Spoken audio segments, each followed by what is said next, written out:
I'm coming to terms with the fact that I will never be able to get a full grip on some absolute sense of self. People are always changing, this is true, but my ongoing experience with my own sense of self continues to confuse me in ways that I need to accept I will not always have the firmest understanding of. Memories make a sense of self, but mine is full of black holes and gray fuzzy bits. There are some traumatic events I can remember, and others that I don't have the best recollection of. I remember times in my life where I had a better time recalling these things, but now it's fuzzy. There's a chunk of life I spent in a depressive rut, unmedicated, that I survived with sparse memories to show for it.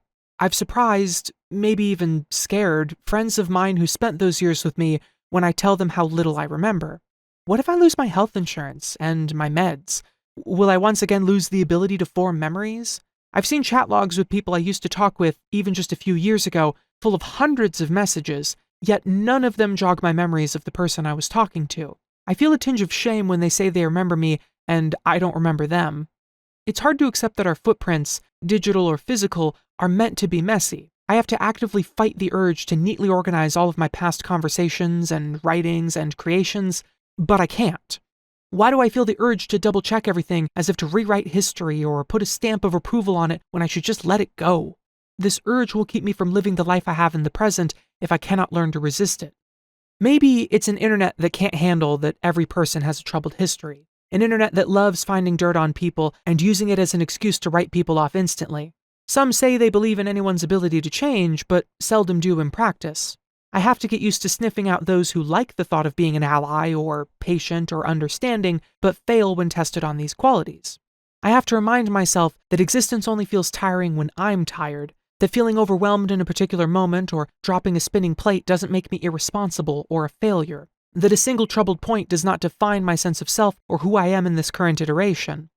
My emotions will swing, and I can be conscious in the moment that I'm being over-emotional, but the realization does not save me from the experience. Why can my brain sporadically throw out the window all the evidence I previously gave it to calm down? I thought I was cis at one point. I thought I'm not that trans at one point. I thought I'm just a woman at one point.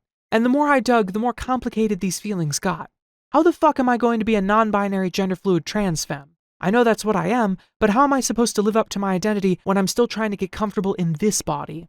I used to have one name, and now I'm trying to blot it out with another. My body has changed through 2 different puberties, through the literal weight of depression, through insane amounts of fasting, through shooting lasers at it to make those damned hairs go away. It feels like I have not only worn so many different hats throughout my life, but somehow been at least half a dozen different people with some common string connecting us all that I can't precisely put my finger on. I've downloaded so many memes, saved so many profound posts, and hoarded so much data from the internet over the past decade because I can't handle the thought of some of the pretty things I see in passing fall into a void of non-existence. But then I feel bad for saving so many things and not looking at all of it later. Maybe this data pile says something about me. Maybe its worth is not dependent on how frequently I use or check it, but what the collection as a whole says about what I find important or special. Maybe it's that I cared enough to make an effort at all to save these things from being another disposable passerby in an age that lacks sentimentality. People sometimes tell stories that include me that I don't remember. I worry about being vulnerable to gaslighting. I remember a childhood where bullies would tell me that I deserved it because I was a bad person, and I couldn't figure out why. How do I know if someone's lying to my face about me, or if I really just didn't remember? Should I feel bad if someone shares a memory with me that I can't recall? Why can't my memory care as much about some people as I wish it did? Will this happen with the people I treasure most right now? People fear death, but how many times have I died and looked back at what my previous self did? I had to learn to start trusting my gut feeling, to tell myself that rejecting a depiction of me from the past doesn't mean I'm becoming abusive or toxic, but acknowledging when it doesn't match my current sense of self. I cannot fix something that isn't a part of me anymore, or insufferably pretend to remember a fond experience that has left me. Loosening my grip feels scary. Every past is messy, and yet I still feel I need to clean mine before guests arrive, an impulse to put away skeletons I don't have in a closet that doesn't exist. Why do I feel guilty for existing, or maximally evil for minimal mistakes? An impulse to immediately try to fix every faux pas. What if I loosen my grip too much and I accidentally become the things that have traumatized me? I have no history to imply that. My previous iterations seem like really nice people.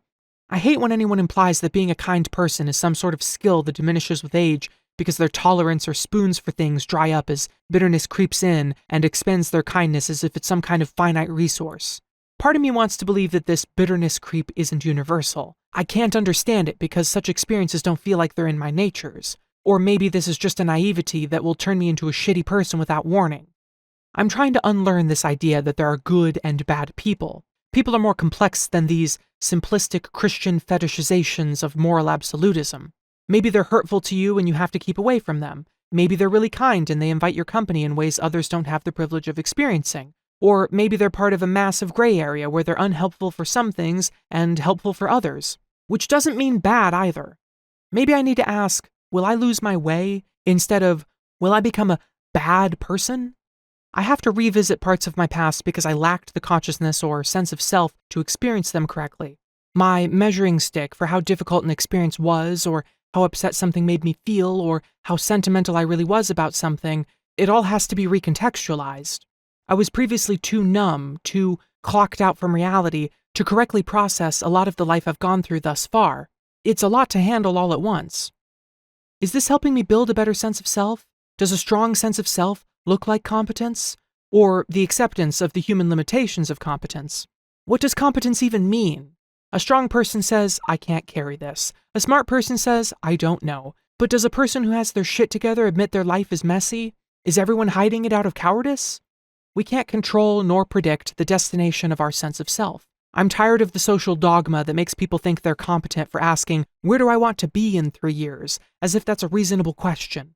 It's ignorant of the fact that many of us like the idea of something, but not actually doing or becoming it, or that, on the way, we change our minds about who we want to be and then feel defeated because we didn't stick to a plan that we don't even want anymore. Why do people force themselves to keep going despite that? Is the sunken cost fallacy convincing them that the merits of consistency are worth more than legitimacy? The way I see it, we build ourselves by constantly making decisions in the moment that align with who we want to be and what we value the most. Did I think 3 years ago that I was going to be a neurotic, bubbly tranny? Hell no. But it's someone I like being in an existence I better understand than the person I thought I was going to be 3 years ago. People ask me why I'm polyamorous or trans or non-judgmental as if these were things I one day decided to be rather than parts of myself I built up from the culmination of decisions made moment to moment that aligned with what I felt the most comfortable or proud being. Despite all the amazing creatives out there who express their deepest personal experiences through art, nothing was going to fully prepare me for how odd my relationship with reality was going to be because I'm autistic and trans and traumatized and living in a space frequently outside the bounds of normal reality. A place that's full of individuals who are just as out of bounds as I am.